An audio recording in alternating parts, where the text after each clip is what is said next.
My name is Elizabeth Simon, and I chose gentleness as my fruit of the Spirit. Gentleness, also translated as meekness, does not mean weakness. Rather, it involves humility, thankfulness towards God, and polite, restrained behavior towards others. The opposite of gentleness are anger, a desire for revenge, and self-aggravation. Biblically, the focus of true meekness and gentleness is not only our outward behavior, nor in our relationships to other human beings. Neither is it the focus of our natural personality.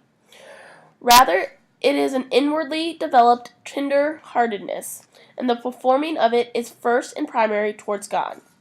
It is the attitude in which we accept God's will towards us as good, and therefore without disrupting or resisting. That is the true focus of meekness and gentleness.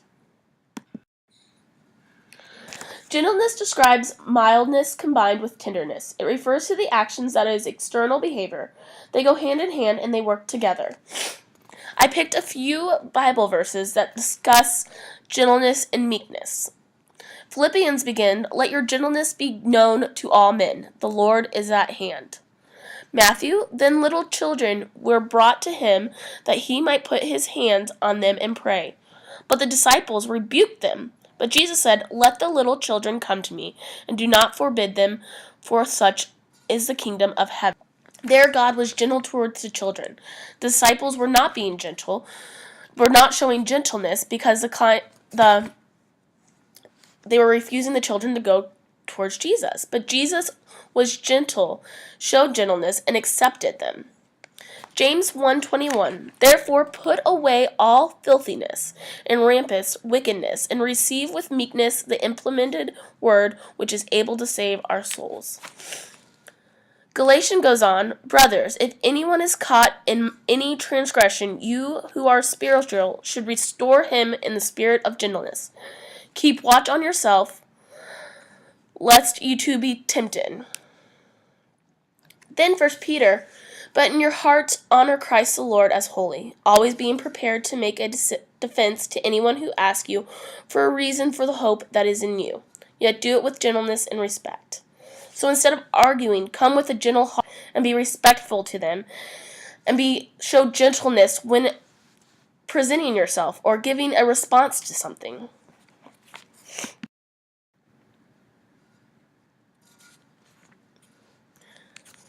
Here are some examples of Jesus being gentle. Jesus often demonstrates the character traits of meekness and gentleness. Here are 5 brief examples. It is seen in his treatment of the women caught in adultery that the Pharisees wanted to stone. Instead of stoning, God asked, "Who does not have a sin can throw the first stone." That was Jesus demonstrating gentleness. Next, the way he treated Thomas, who refused to believe that Jesus had risen from the dead until he saw Jesus with his own eyes. God showed gentleness towards Thomas, saying, "I have risen." The way in which he associated with the outcasts of society, the sinners, the prostitutes, and the tax collectors. We saw that Jesus did not just interact with the Pharisees and the kings and queens. He interacted with the individuals that needed it. The sinners, the prostitutes, the tax collectors. He loved everyone. He showed gentleness towards everyone. Next, the way in which he healed people who were suffering. God placed his hands on many individuals who needed the gentleness and needed the help of healing. Next, his conversation with the woman at the well in Samaria. Jesus engaged her in the conversation that drew her in rather than alienating her. He allowed her to admit her sin rather condemning her from the start. The conversation was a gentle conversation that went very well. No doubt that the lady remembered that, and who knows, maybe she was converted. God shows faith and spirit in his love through the gentleness that he gives to everyone. So we need to be Christ-like and show this gentleness. Next is an example of the lack of gentleness. Gentleness does not come naturally to many. 2 of the disciples provide an example of a lack of gentleness. The story found in Luke 9:51 56 involves Jesus Christ traveling to Jerusalem with his disciples. When they tried to pass through Samaritan village, the people there did not receive him since he was continuing on to Jerusalem. James and John, Jesus' disciples, asked Jesus if he wanted them to command fire to come from the heaven and consume them, just as he did with Elijah. Christ rebuked them and answered, "You do not know what manner of spirit you are of, for the Son of Man did not come to destroy man's life, but to save them." Jesus Christ was interested in serving these people, not vengeance and prideful display of power. He displayed a sense of gentleness. James and John, on the other hand, still had much to learn from Jesus because they were not demonstrating gentleness. In Ezekiel 33:11, "As I live, says the Lord God, I have no pleasure in the death of the wicked, but that the wicked turn from his way and live. Turn from your evil way." God is not coming to destroy all. He's trying to change the ones who have evil ways with gentleness and showing them compassion. Here's related psychological concepts. Many with lack of gentleness, we see abusive individuals with anger and rage. They can be physically abusive and show danger to them, or they can give mental or emotional and speak down onto others. And then there's sexual abuse. This gentleness shows rage and anger, and they aren't showing gentleness to the people they are abusing. And then obviously anger, because they are not being gentle towards others. They get outraged and angry. Relationship issues can develop if you do not have gentleness. If a man and his wife are arguing, they are not showing gentleness towards each other. And along without having gentleness is self-esteem can be lacked, or self-harm can occur because the individual is not being gentle towards themselves. They have to show compassion and gentleness towards themselves as they do to others. Here's a few examples of presenting problems of clients coming in with lack of gentleness. The client comes in saying that his wife left him and he has become isolated. He explains that he lost his job as well due to an incident with another worker. Here, the client and his wife, due to physical abuse and an outburst of aggression, he has had issues with his relationship, as well as showing anger and aggression. He lost his job due to arguing with his boss and confronting him about a simple issue over a document. Also, the client's having, like I said earlier, interpersonal relationships because he cannot control his temper when he gets angry at his wife.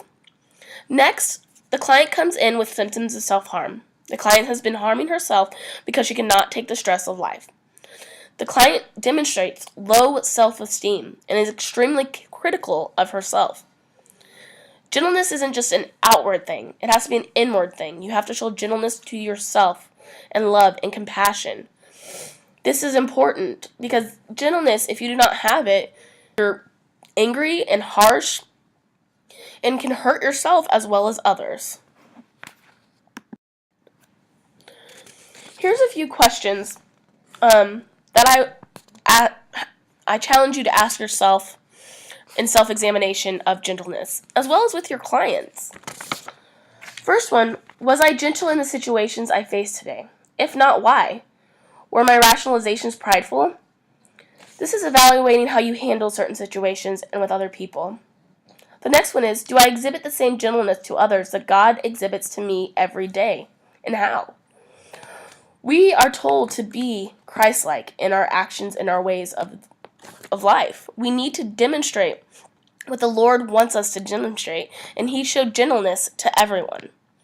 The next question is, do people describe me as gentle, or do they describe me as critical or brash, and why? This is important. The way you handle yourself with others can give off that demeanor of you're too critical, you're harsh on people, you're angry. It's important that you give off that gentleness, so you're showing Christ-like attributes. The last question is, do I gently encourage people to sin no more? Or do I self-righteously cast the first stone? Going back to her previous slide, God showed gentleness to the adulterer woman by saying, "Who has not sinned, throw the first stone." But he showed gentleness. He allowed her to not show sin. It is important to remember that our actions and the way we handle ourselves needs to be remembered and focused on. Here's an example of how to be gentle. I brought the verses up, but here's just a quick.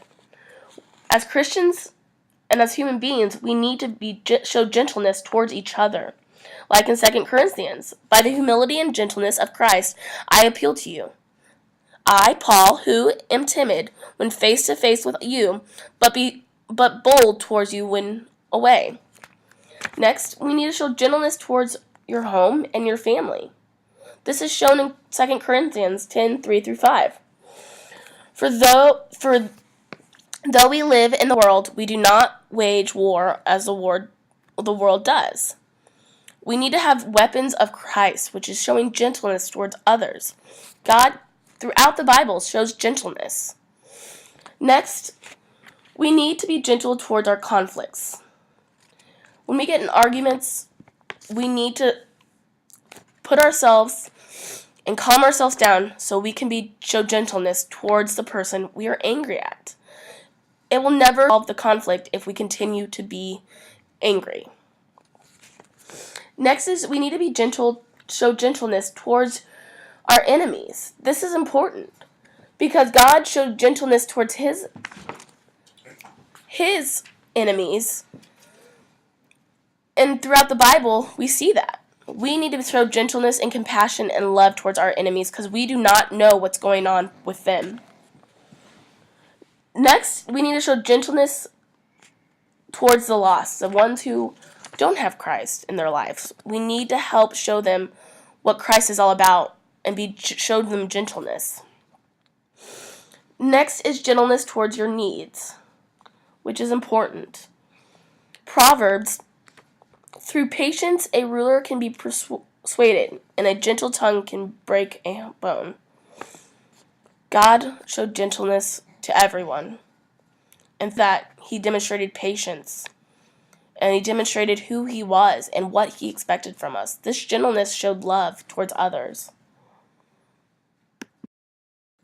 Here's the counseling approaches I would take when working with an individual who had lack of gentleness, meaning abuse, that are abusive, angry, self-harming.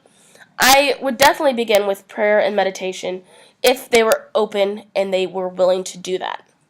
Next, I think relaxation. Learn how to calm yourself down and showing that gentleness instead of bursting out your temper.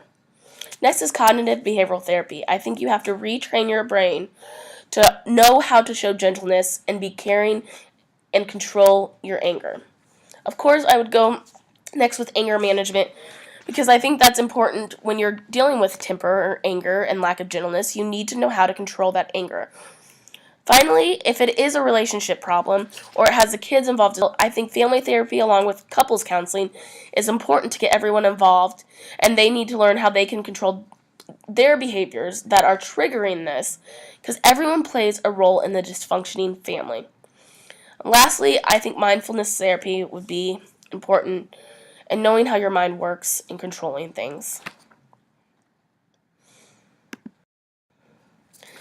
Here's a challenge. How do you demonstrate gentleness daily?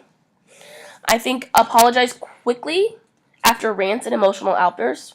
We are human beings with powerful emotions and these will happen. But a gentle person will realize the mistake in their behavior and will admit that and demonstrate self-control. Next, remind ourselves of God's gentleness. God was gentle with us and everyone else.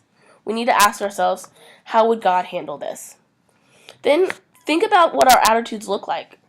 We need to know how we're coming off to people. Are we demonstrating this gentleness or are we coming off harsh? Next, be mindful of our actions. We need to be mindful of what we are doing and how we are approaching things. When we are filled with the Spirit's fruit of gentleness, we will correct others with easiness instead of arguing in resentment and anger, knowing that their salvation is far more important than our pride. We will forgive readily because any offense towards us is nothing compared to offenses against God's offenses he's already given. Competition will disappear as the goal becomes less about ourselves and more about preaching the gospel. John the Baptist was a fiery preacher, yet he evinced true gentleness when he said, Jesus must become greater, I must become less. We see an indication of how important meekness is for our future in Matthew 5:5, where Jesus Christ says, Blessed are the meek, for they shall inherit the earth. And that's where I'll leave you on. Have a great day. Here are the used, and God bless.